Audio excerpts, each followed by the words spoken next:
Matthew chapter number 8. If you're visiting with us, we have been last year in the Gospel of Matthew on Sunday mornings, preaching through it, and took about a month break with the Christmas holidays and Jubilee and what have you. But we've got all of that cleared out, and we've kind of got a clear schedule ahead of us. And I'm home for the entire month of January, and so we'll be able to make some headway here. But just going through the book, chapter by chapter, verse by verse really, and seeing what the Lord has to say to us out of the Gospel of Matthew. Because it's been a month, I would like to go all the way back to chapter 1 and review it all, and I won't do that. I don't have time to do that. But Matthew chapter number 8, I do need to take some time this morning and give you some introduction, all right? I need to back up at least to chapter 4 and tie some things together. I'm amazed as I study the book how the book ties together. And I want to show that to you this morning. But the encouraging thing is that long introduction means short sermon. That's what it means. Short introduction means long sermon. But it all balances out either way, all right? You're going to get it either way. But we're in Matthew chapter 8. I want you to back up for a minute to Matthew chapter 4, all the way back to chapter 4. And I want you to look at verse number 12. Matthew 4, verse number 12. Now, when Jesus had heard that John was cast into prison, here's a key phrase in the book. He departed into Galilee. Now, if you can remember several months ago when we were here, that verse, verse 12, marks the beginning of Christ's public ministry. The first 3 chapters have presented the credentials of Christ as the Messiah, as the King. He has just come out of the wilderness of temptation in chapter 4, and now he commences his ministry in Galilee. I pointed out many weeks ago when we were in chapter 4 that Matthew actually omits the first year of the Lord's ministry. He doesn't begin at the beginning. The ministry of Christ, as told by the Gospels, is usually divided into about 4 or 5 segments, all right? The first segment is called the early Judean ministry, taking place in Judea, the bottom portion of Israel, lasted about 8 to 12 months. Then you have what is called the greater Galilean ministry. That's the largest segment of his ministry. Happens in Galilee, which is the top part or the northern part of Israel. That lasted between 18 to 21 months, between 1.5 years to 2 years. After that, you have the later Judean ministry back in Judea, 3 months. You have the Perean ministry, that's the middle part of Israel, for about 3 months. And then you have the last week, the Passion Week, which is the death, the resurrection, and the ascension of Christ. Now, the early Judean ministry, that first year of his ministry, Matthew entirely skips over. In fact, the only gospel writer that tells you about the first year is the Gospel of John. From John chapter 1 and verse 19 to chapter 4 and verse 44, John tells you about a year in his ministry that no other gospel writer even mentions. In fact, if you'll hold your finger right here, go to John chapter 4. John chapter 4, and I'll tie 2 verses together for you. John chapter 4, and look at verse number 45. John 4 and verse number 45, then when he was come into Galilee, the Galileans received him. Matthew chapter 4, verse 12. When Jesus had heard that John was cast into prison, he departed into Galilee. Matthew is picking it up where John has left off. John 4 and verse 45, Matthew 5 and verse 12, same thing. Now, Galilee, as you may remember, upper section of Israel, is the roughneck, the redneck part of Israel. It is the farthest away from the religious trappings of Jerusalem and the temple. These are plain-spoken, hard-working, no-nonsense kind of folk that live in Galilee. Nazareth is in Galilee. That's where Jesus grew up. Capernaum is in Galilee. That's going to be the city or the town that Jesus calls his home. That's going to be his home base.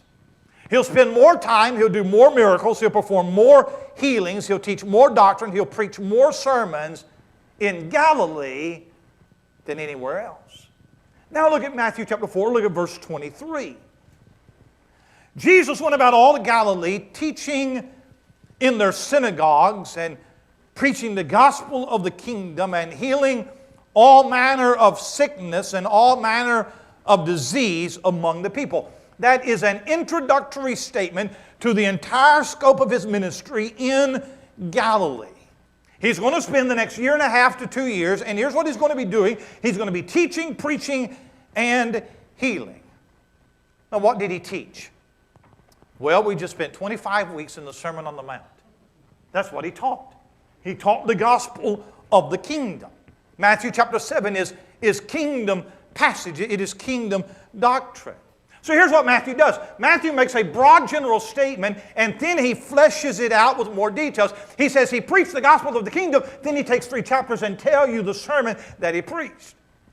Now, the Sermon on the Mount is not the only sermon or the only time that Jesus preached during that time, but that's one sermon that he preached, and he may have preached that sermon more times or preached those themes more times than one. But Matthew chapter 5, 6, and 7, Sermon on the Mount, that is preaching the gospel of the kingdom. Then Matthew says in verse 23 that his ministry involves healing all manner of sickness and all manner of disease among the people. Now go to Matthew chapter 8. Matthew chapter 8. Matthew chapter 8 verse 1. When he was come down from the mountain, great multitudes followed him, and behold, there came a leper. So Matthew gives you a broad statement. He spends a year to a year and a half in Galilee, and what he's doing, he's teaching, he's preaching, and he's healing. Then he takes 3 chapters and says, by the way, here's what he was preaching and teaching. Now that's done. Now he's going to tell you about the healings. In Matthew chapter 8 and chapter 9, there are 9 miracles that Jesus performs. Matthew 8 picks up where Matthew 4 left off. He's going to tell you about the healing ministry. He healed all manners of sickness and diseases. By the way, here's the specifics, the particular sicknesses and diseases that he healed. Now, so far, we have seen how that Matthew is very deliberate in his presentation of Christ as Messiah. He has one theme in mind. Jesus is the Messiah. He is the King of the Jews. And everything in his gospel points toward that theme. I am amazed. I'm telling you, as I study this book, I'm amazed at how that theme just goes over and over. It's not a biography. It's not just a collection of stories that Matthew wanted to include in this biography. There is an emphasis in the entire book. And if you keep that in mind, it opens up the book of Matthew to you in a wonderful, wonderful way. If you go all the way back to chapter 1 and chapter 2, Matthew begins with his genealogy, begins with his birth, showing the qualifications of the Messiah, that he is the seed of the woman, that he is the seed of Abraham, that he is the son of David. He was born in the Messianic line. His birth is in fulfillment of Old Testament prophecies 4 times in Matthew 2, that the Scripture might be fulfilled, that the Scripture might be fulfilled. Then you come to Matthew chapter 3. We see the forerunner of Jesus in John the Baptist, and he comes preaching repentance in view of the fact that the Messiah is in your midst. The kingdom is at hand. John's witness is strong in chapter 3, but the Father's witness is stronger in chapter 3. The voice from heaven, this is my beloved Son in whom I am well pleased. The dove of the Holy Ghost witnessing 3 witnesses, witnessing that he is the Son of God. You come to chapter 4, you have the temptation in the wilderness. It proves that he has the moral qualities to be the king of Israel. Then in chapter 4, he announces his own ministry. In chapter 5, chapter 6, and chapter 7, we call that great sermon the manifesto of the king. It's not church doctrine, it's kingdom doctrine. These are the principles of the kingdom. And following that, we come to 2 chapters of miracles. And here's what you have in Matthew 8 and chapter 9. You have the authority of the king. If you'll look back up in chapter 7, verse 28 and verse 29, this is their response to the Sermon on the Mount. It came to pass when Jesus had ended these sayings, the people were astonished at his doctrine. Look at it, verse 29. For he taught them as one having authority. Authority is not just speaking boldly and confidently, but it's having the life to back it up. It's not just convincing people that you know what you're talking about, but it's able to substantiate that with your actions, and your works must verify your words. So He's given the words. Now I'm going to give you His works, and the words will both testify to His authority. They said, what authority has this man? And Matthew answers that question in chapter 8 and chapter 9. I believe this is so critical. Because you can read Matthew as just a few scattered stories that Matthew wanted to tell. Maybe he just picked up miracles out of his mind that he remembered, and he wrote those down, and that would make for good reading. And most people who read the Bible never get beyond the devotional level. They just stay right there on the surface, and there's nothing wrong with devotional level, but I'm telling you that this is teaching a truth. These are teaching chapters, and if you miss that these chapters are not just about healings, but they are about His authority, then you lose the structure, you lose the purpose, you lose the meaning behind it all. By the way, do you know what was the purpose for His miracles? Why did Jesus perform hundreds and hundreds of miracles? Sure, He's compassionate. Sure, He was merciful. Sure, He wanted to relieve suffering, but beyond relieving the suffering of the people that were around Him, the miracles identify Him as the Messiah. They are His credentials. They are an open, visible proof to the Jews that He is the one. Because the Jews knew that when the Messiah comes, He comes with healing in His wings. They knew that when He set up His kingdom, they knew that He comes doing miracles that no one else can do. In fact, in Isaiah chapter 29, if you want to turn there, or if you trust me with it, either way, Isaiah chapter 29, let me find this passage for you. In Isaiah chapter 29, this is a messianic passage, verse 18. And in that day that the Messiah comes, shall the deaf hear the words of the book, and the eyes of the blind shall see out of obscurity and out of darkness. And the meek also shall increase their joy in the Lord, and the poor among men shall rejoice in the Holy One of Israel. Isaiah chapter 35, there's a great number of these. Isaiah 35, here's a messianic passage, verse 5. Then the eyes of the blind shall be opened, and the ears of the deaf shall be unstopped. Then shall the lame man leap as an hart, and the tongue of the dumb shall sing. When Messiah comes, when the one that we're looking for, when He comes, He's going to have the power and the miracle to be able to do this. And when they saw Christ doing the miracles in Matthew 8 and 9, it should have been a flashing neon sign that said, this is Him, this is the Messiah. It's messianic. This is what it's going to be like. By the way, when He comes back again to establish His kingdom, this is what it's going to be like. This is going to be the calling card of the King. Well, the King has come. He has announced His arrival. He has given His inaugural address in the Sermon on the Mount. He's laid out the principles of the kingdom. He has told the religious elites that you need to repent and you need to repair your heart for my reign. And now to persuade the Jew that He's the King. Because the Jew requires a sign. So to convince the Jew that I'm the King, He begins to perform miracles. And the Old Testament prophet prophesied that He's going to have the authority and the power, and these miracles are His calling card that says, here I am, I'm your King. That's the purpose of Matthew 8 and chapter 9. In fact, a little while later in the chapter, John the Baptist, the forerunner of Jesus, is going to be in prison. And John is going to have doubts. He's going to doubt, is he really the one? And he's going to send some of his disciples to Jesus with the question, art thou he that should come? Or did we look for another? Boy, how human. How human. And so Jesus sends a message back to John. And here's the message that Jesus sends back to him. Go and show John those things that you do hear and see. The blind receive their sight, the lame walk, the lepers are cleansed, and the deaf hear. That sounds like Isaiah 35. The dead are raised up, and the poor have the gospel preached to them. You go tell John the miracles that I'm doing, because that's the proof. That will erase all doubts to him that I am the one. When God sent Israel their first deliverer, Moses, He sent him performing miracles as validation of who he was. And when God sends Israel their final deliverer, Christ, He performed miracles as proof of his authority. Now, in Matthew chapter 8 and 9, there are 9 miracles. They're cast in 3 groups with a response in between. There are 3 miracles, a response, 3 miracles, a response, 3 miracles, and a response. More miracles that Jesus performed. But Matthew picks these out specifically. Now let me tell you where we're going for the next couple of weeks, and I'm going to the text, all right? So stay with me. Are you still awake? Say amen. In verse 1 through 17 of chapter 8, he heals 3 people. A leper, a centurion servant with palsy or paralysis, and a mother-in-law. That's a hard one for me, but he'll say mother-in-law. It demonstrates his authority over disease. Immediately after that, there is a conversation about discipleship and the cost of following Christ, his authority over disciples. Immediately after that, he gets into a ship, storm on the sea, master to carry us out, not that we perish. He calms the storm, his authority over the deep.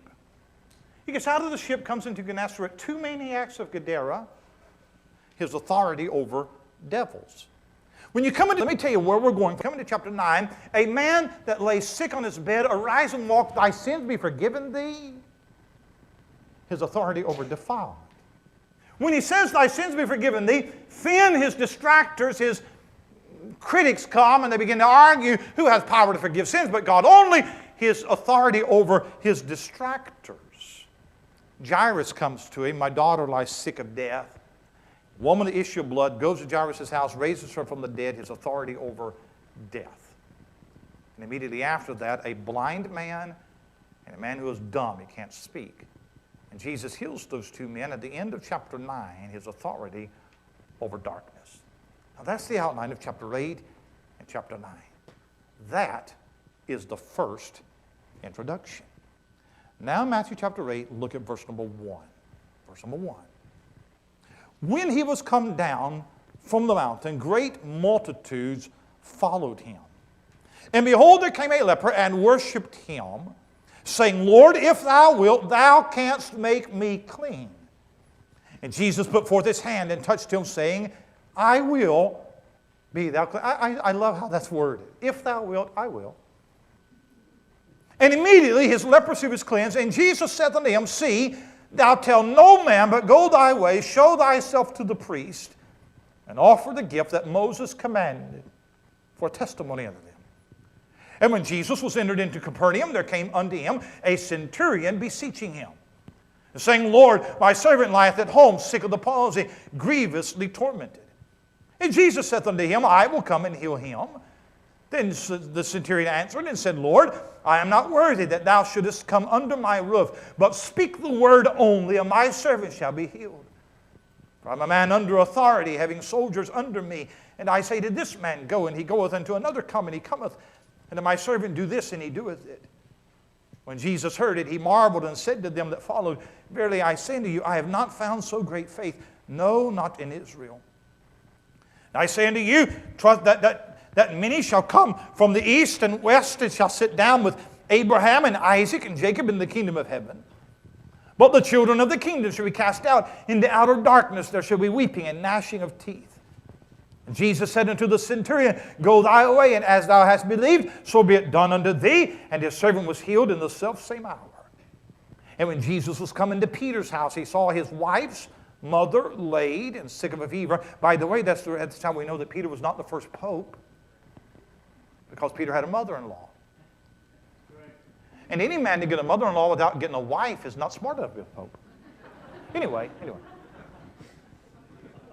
When Jesus was coming to Peter's house, he saw his wife's mother laid and sick of a fever, and he touched her hand, and the fever left her, and she arose and ministered unto them. When the even was come, they brought unto him many that were possessed with devils, and he cast out the spirits with his word, and healed all that were sick, that it might be fulfilled, which was spoken by Isaiah or Isaiah the prophet, saying, Himself took our infirmities and bare our sickness. Here's what happens. Jesus heals a leper. He heals a centurion servant who has palsy, that's paralysis. He heals Peter's mother-in-law who has a fever. Now watch this. Watch this. His first miracle was for a Jew. The leper's a Jew because he tells him to go show thyself to the priest. His second miracle is for a Gentile. The centurion is a Roman Gentile. His third miracle is for a Jew again, Peter's mother-in-law. I see in that a pattern of his ministry. He first came and presented himself to the Jews, and they rejected him. So he then turns to the Gentiles who will manifest great faith in him. He will then again turn to the Jews and restore them to wholeness and blessing. So what happens in these 17 verses is just a little foreshadowing, a pattern of the ministry that he's going to have. By the way, in these three cases, I've got to hurry, I know, Jesus touches three people that a Pharisee considers to be at the bottom of the societal ladder. A leper is unclean. The Pharisee looked at him as the scum of the earth. The centurion is a Gentile. A Jew would not enter into the house of a Gentile. He wouldn't eat at the table of a Gentile. The third is a woman. The rabbi prayed every morning, Father, I thank thee, thou hast not made me a Gentile, a slave, or a woman. And Jesus reaches out and touches a leper, a Gentile, and a woman. Did you know that the first person that Jesus revealed his messiahship to was a harlot by a well in John chapter 4? He establishes his authority and power at the same time he shows his compassion toward the outcast and the downtrodden. Three miracles that demonstrates his authority over disease. First of all, look at it. Number one, he cleanses a leper. First four verses. Verse 2, behold, there came a leper, worshipped him, saying, Lord, if thou wilt, thou canst make me clean. And Jesus put forth his hand and touched him, saying, I will, be thou clean. And immediately his leprosy was cleansed. Jesus said unto him, See, thou tell no man, but go thy way, show thyself to the priest, and offer the gift that Moses commanded for a testimony unto them. Number one, I want you to notice the condition of leprosy. The condition of leprosy. There's no doubt that leprosy was the worst disease that a man could be diagnosed with in Bible days. It is a death sentence, and it's death by inches. The very first mention of leprosy in the Bible is in Leviticus chapter 13 and chapter 14. Moses is giving detailed instructions on how to deal with a leper. It is a disease that the children of Israel had picked up in Egypt and they are brought into the promised land with them. And the Jews believed that leprosy was a curse from God because it is loathsome, it is defiling, it is an ugly disease. In 2 Samuel chapter 3, David is pronouncing a curse upon Joab. And in that curse that David pronounces upon Joab, here's what he says. Let there not fail from the house of Joab one that hath an issue or that is a leper. May there always be somebody in his family that is a leper. I cannot imagine a worse thing to wish upon somebody that there's always a leper in that line. Now, leprosy in the Bible is a type of a number of things. This morning, leprosy is going to be a type of sin. And there are several ways that leprosy is a type of sin given to you quickly. First of all, leprosy starts on the inside and works its way out to the flesh.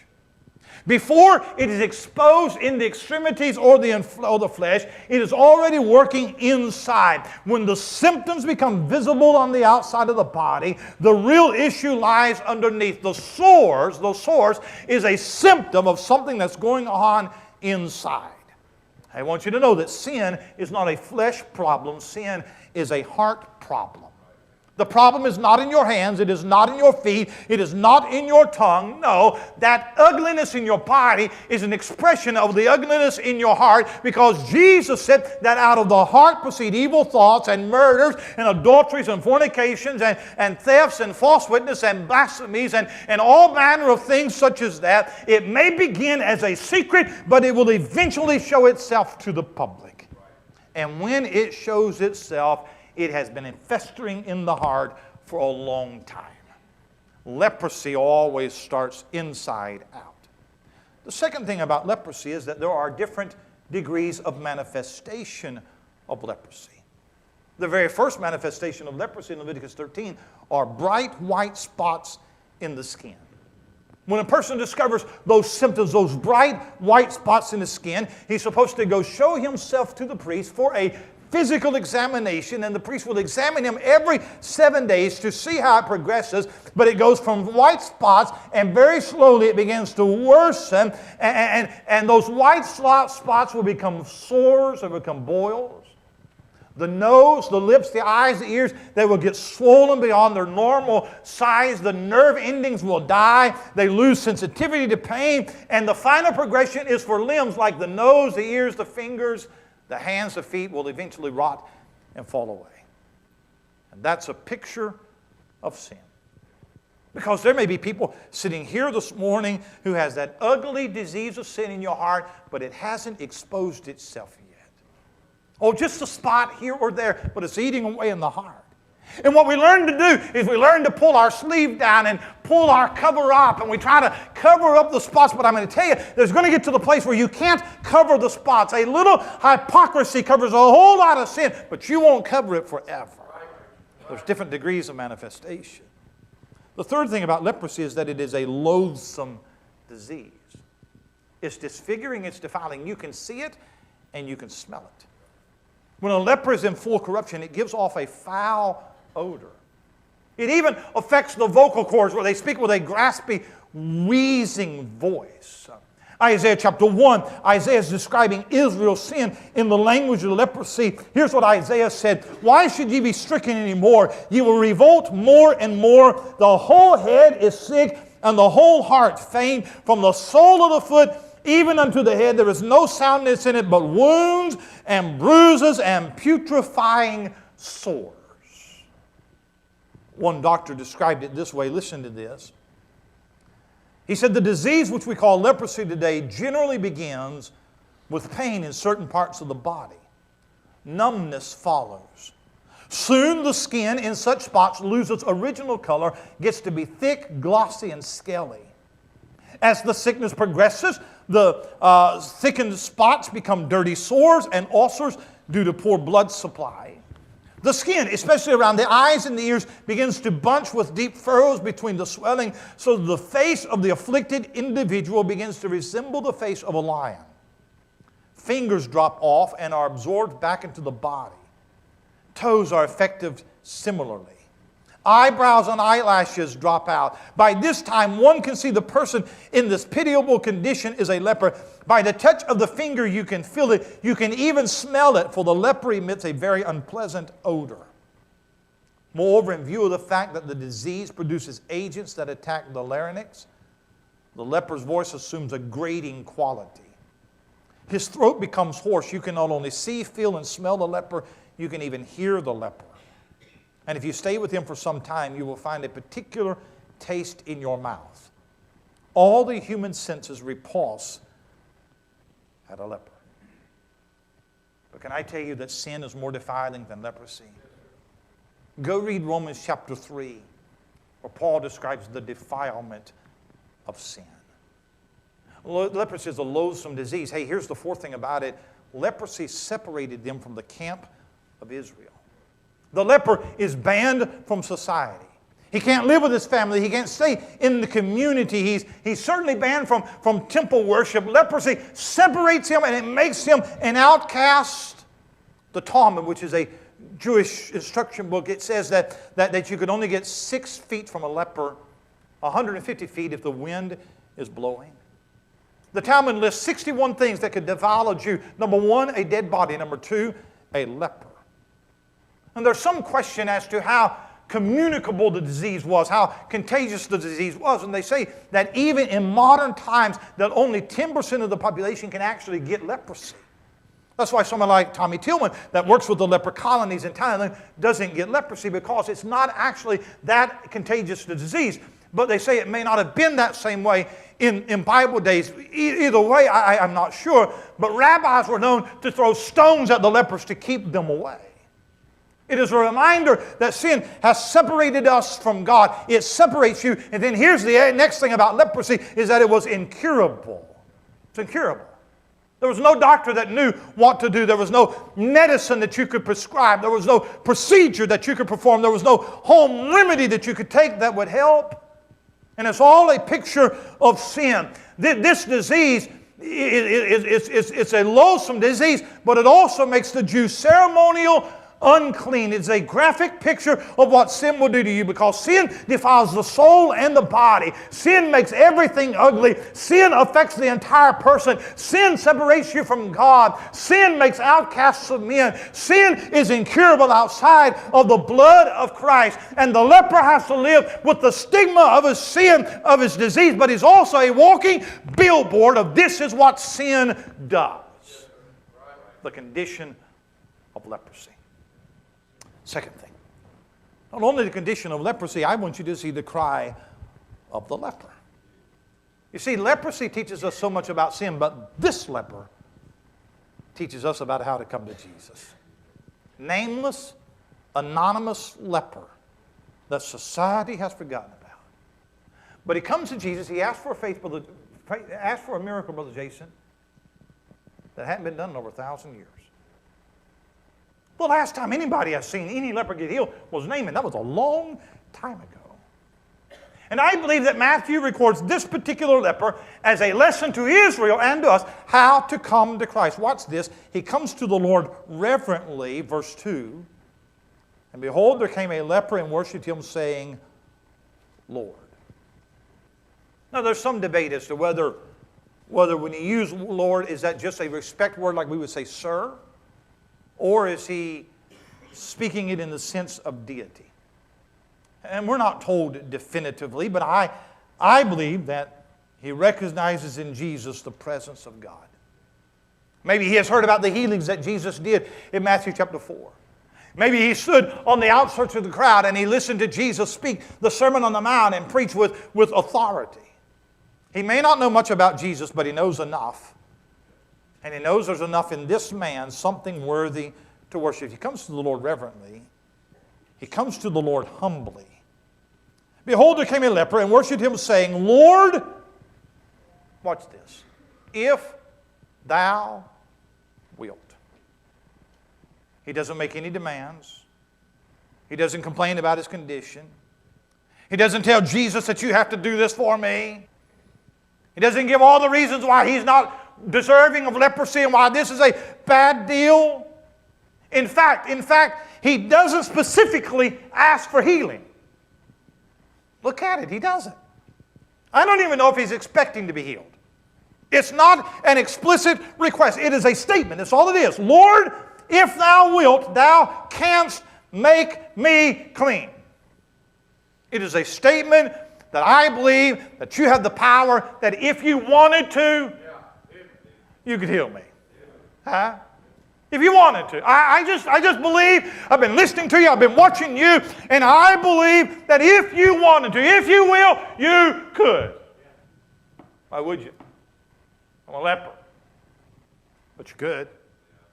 So he comes to the Lord reverently, he comes to the Lord humbly, he comes to the Lord confidently. I don't know if you would touch me, but I know you could. And here's what's amazing about it. He has no history to point to. If you go back to Matthew chapter 4, it lists some of the miracles that he did, but one of them is not a leper. So we don't know if there were 10 lepers that he knew that had been healed, then maybe that would give you some confidence, but he doesn't have that. The last leper to be healed was at least 1,000 years ago, so he says, I don't know if you would, but I know that you could. I know that the rabbis won't touch me, but I bet you would. And I know that there are religious elites and ritual problems with this, but I do know that you have the power. I know that a leper hasn't been healed since Old Testament days, but I don't think that would stop you. You know, there's people who believe that God can't save them. There are people who believe that God could save them, but He won't. They're too far gone. There are people who believe that God can and that they deserve it. There's people who believe God can, but they don't need it. Right? There's people who would come to Jesus, but the stigma, the shame, they're more proud of their reputation. Their pride keeps them from Jesus. This leper doesn't care. He recognizes he's got one shot, he's got one hope, maybe one person that can help him. And I'm not about to let the people and the rabbis, what they think, keep me from coming to Jesus. I want help and I want healing more than I care about what they think. My reputation is not that important to me. I'm getting to Jesus. The condition of leprosy, the cry of the leper. Thirdly, the compassion of the Lord. When a person was diagnosed with leprosy, the law of Moses says that this person is cut off from society. He might live in a leper colony, he might live by himself, but he basically has to quarantine himself. Whenever somebody came near to him, the leper carried a rag they would use to wipe the filth and the pus from those sores on his body. And you can imagine that rag in the hot sun after weeks and days and years of use. You can imagine how filthy that would be. When Isaiah says that all of our unrighteousness are as filthy rags, he's talking about that rag that leper uses. That's the picture. And whenever somebody would come near to that leper and not know that he's a leper, that leper would take that rag and he would cover his upper lip and he would cry, "Unclean, unclean." That's a warning to everybody to stay away. Here's a leper and you don't want to come by. And he can't go into a crowd. He can't go home. He can never play with his children. He can never hug his wife. And for years, this leper has not known what the touch of a hand feels like.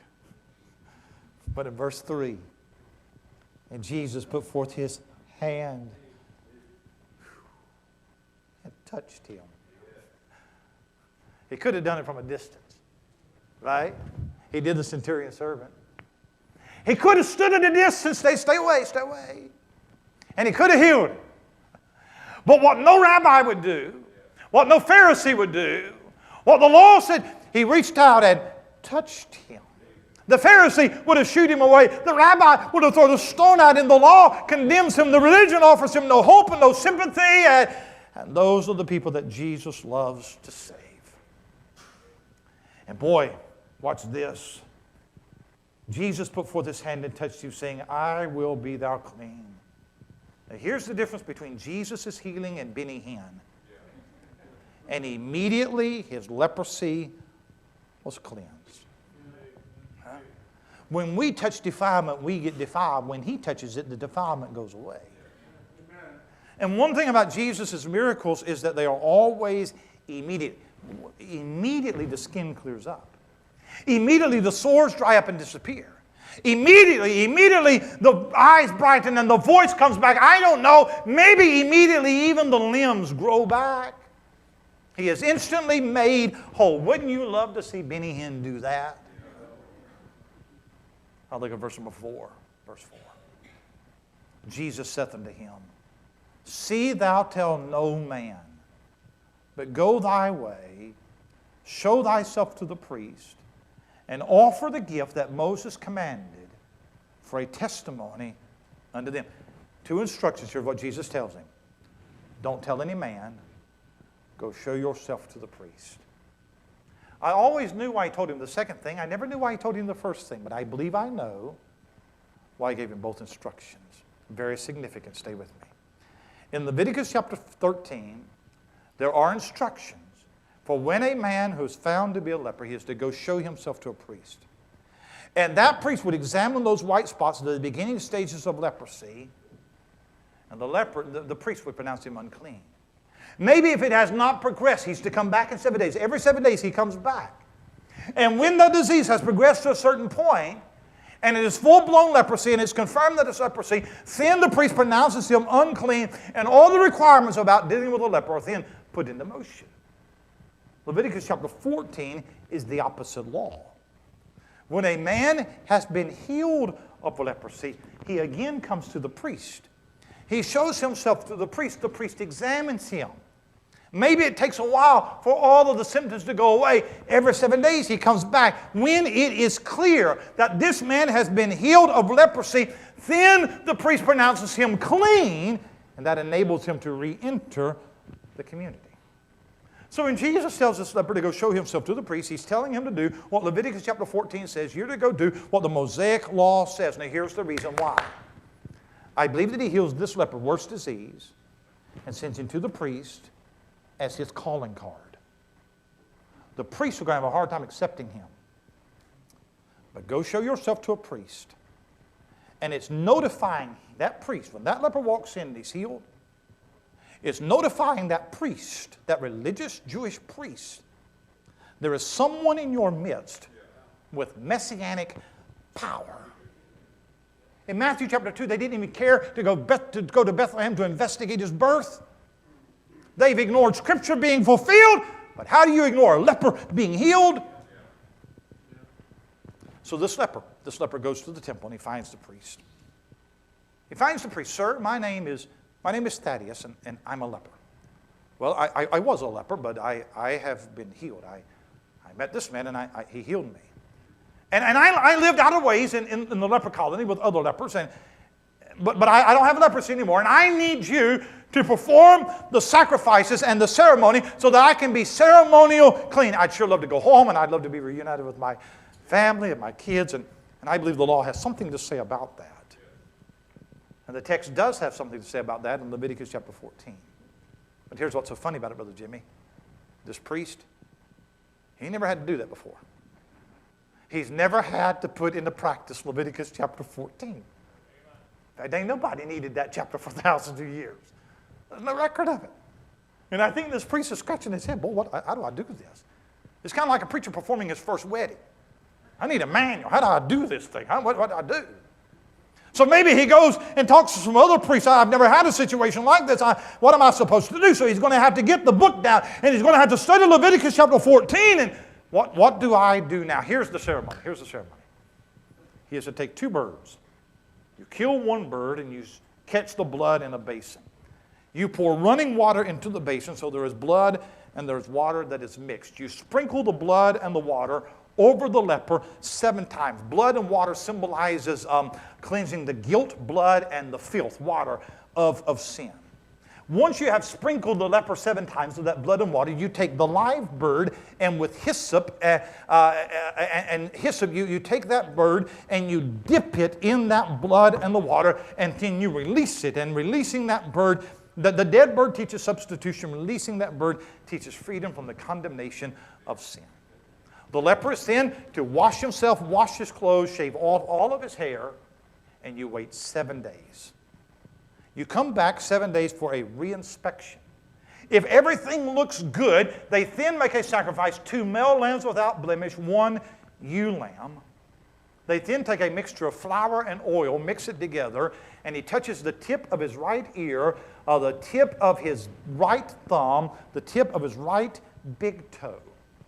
The Talmud says, it's not Scripture, the Talmud says that the priest would then give him a certificate to hang on his wall that says, ex-leper lives here. Now this is the ceremony. Now I want you to see this. I'm almost done. Verse 4, see thou tell no man, but go thy way, show thyself to the priest. The standard answer is the reason why he's not to tell anybody is because Jesus doesn't want people following him for just miracles. He doesn't just want to stir people up prematurely. I don't want to attract superficial followers. I believe that's true. I believe there is something else at play here. Look at the last statement. For a testimony unto them. Here's what I believe he tells the leper to do. Don't tell anybody. Just go show yourself to the priest. And I want that priest to go through that ceremony, that ritual of pronouncing you clean. I want you to do what the law prescribes. And when that priest pronounces you clean, he has seen a miracle that he has never seen before. Then you tell him, Jesus did this. He is trapped by his own conclusions. He's condemned by his own witness when he confirms the power of Jesus without knowing that it was Jesus who did it. By the way, if you read Mark's version, the leper didn't do that. He went out and just blabbed it everywhere. He blew the whole thing, is what he did. Because sometimes some things are just so good you just can't keep it to yourself. Jesus has authority over disease. It is the first specific healing ministry. I don't have time to look at the second two. All right? We'll look at them next week. But you'll see his authority over every force. And when the Jews saw this, they should have seen the Messiah. And when I see this, I see a Savior. Because here's a man who is a living, walking illustration of sin. And everything that leprosy did to that man's sin does to us. Defiling, disfiguring, corrupting, ugly, deadly. And just as Jesus touched and healed him, Jesus can cleanse you. And if you want cleansing from sin, then you come to Jesus just as that leper came. You come reverently, you come humbly, you come confidently, you come in faith believing that he can make you whole. You get desperate enough for help that you don't care what the crowd says. You're not keeping me from Jesus. Would you bow your heads with me this morning? Heads bowed, eyes closed. Our piano player comes. Let me ask you a question. How many of you know, say, preacher, I know beyond a shadow of a doubt, I'm saved. I've been to Jesus for cleansing. How many of you know it? Testify. Slip your hand up all over the building. Raise it high, raise it high. I know I'm saved. What a wonderful thing to know. Thank you. Put your hands down. Is anybody here this morning in this hour? So, preacher, I don't know that I'm saved. If I was to die today, I do not believe that heaven is my home. Would you pray for me? Anybody like that? Would you slip your hand up? Let me pray for you. Preacher, I don't know that I'm saved. I wonder if there's anybody here this morning who says, preacher, I know I'm saved. I know I'm saved. And this passage really applies to salvation. But I have a spiritual need in my life. Maybe the Lord has been speaking to your heart about some area of obedience. You need the Lord to help you in some area of weakness, a burden that you need to lay at the cross, a sin that you need to confess. Anybody, preacher, I come this morning with a spiritual need. Would you pray for me? Would you pray for me? Slip your hand up. Preacher, pray for me. Several hands.